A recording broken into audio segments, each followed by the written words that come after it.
जी अस्सलाम वालेकुम व्यूअर्स। आज हम बात कर रहे हैं कान की तकालीफ के मुतालिक। हमने पिछली वीडियोस में बताया था कि अगर कान के अंदर कोई दर्द वगैरह शुरू हो चुका है तो उसको ख़त्म करने के लिए एक मुजरब जो नुस्खा है वो हमने आपको बयान किया था। तो अभी जो हम बयान करने वाले हैं वो है अगर कानों के अंदर से पीप आना शुरू हो जाए। अब वो पीप जो आती है वो साफ ज़ाहिर है किसी इन्फेक्शन की वजह से आती है, तो उसको हम नासूर का या करसा का नाम दिया जाता है। तो कान से पीप इस बीमारी में आती रहती है। जब ज़रा सा बंद हो जाए तो दर्द वगैरह भी उसके साथ साथ आता है। कभी ज़ख़म कान की अंदरूनी गहराई में भी हो जाने की वजह से अगर स्टार्ट पे है तो उसमें जो होगा वो सामने नज़र आएगा। अक्सर औक़ात जो है वो कान की अंदरूनी साइड, गहराई वाली साइड पे ज़ख़म बनता है, तो जिसकी वजह से जो होगा सर, दिमाग वगैरह भी चकराना शुरू हो जाएगा, चक्कर आना शुरू हो जाएंगे।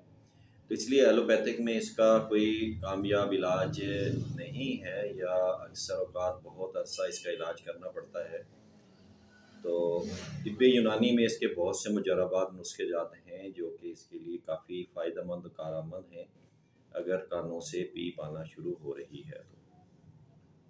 और वो नुस्खा जात जो है वो तजर्बाशुदा हैं और कोई साइड इफ़ेक्ट नहीं है। कुदरती चीज़ों से ही वो चीज़ें बनाई जा गई हैं जो कि इस बीमारी के लिए बहुत ज़्यादा फ़ायदेमंद है। तो उसके लिए आपने क्या करना है, सुहागा बरियाँ कर लेना है बारीक शुदा, एक रत्ती कान में डालकर ऊपर से ताज़ा अर्के लीमू या सिरका नीम गरम करके, यानी कि अर्के लीमू ले लें या सिरका ले लें आप, नीम गरम कर लें, उसके चंद कतरे ऊपर से डाल दें।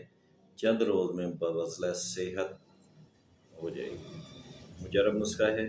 क्या करना है आपने, सुहागा बरियाँ लेना है, बरियाँ करके उसको अपने पास रख लेना है एक रत्ती के बराबर, यानी एक रत्ती तकरीबन एक छोटी दाल मूंग की बराबर तकरीबन बनता है। तो वो अपने कान के अंदर डाल लें। डालने के बाद ऊपर से आपने क्या करना है, ताज़ा अर्के लीमू ले लेना है या जो है सिरका ले लेना है नीम गर्म हालत में। तो उसके चंद कतरे जो है ऊपर से आपने टपका देने हैं। तो इंशाअल्लाह ताला ये 1 से 2 दफ़ा ये अमल करने से जो पीप कान वगैरह से आ रही है, जो अंदर कान के अंदर इन्फेक्शन हो चुकी है, तो अल्लाह के हुक्म से वो बिल्कुल ठीक हो जाएगी। मुजरब नुस्खा है, हमारा तजर्बाशुदा है और आसानी से बनने वाला है और सस्ता तरीन नुस्खा, इसे इस्तेमाल कीजिएगा। अपनी दुआ में याद रखिएगा। हमारा चैनल लाजमी सब्सक्राइब कर दीजिएगा ताकि हमारी नए आने वाली वीडियोज़ आप तक पहुँचती रहें। अस्सलाम वालेकुम।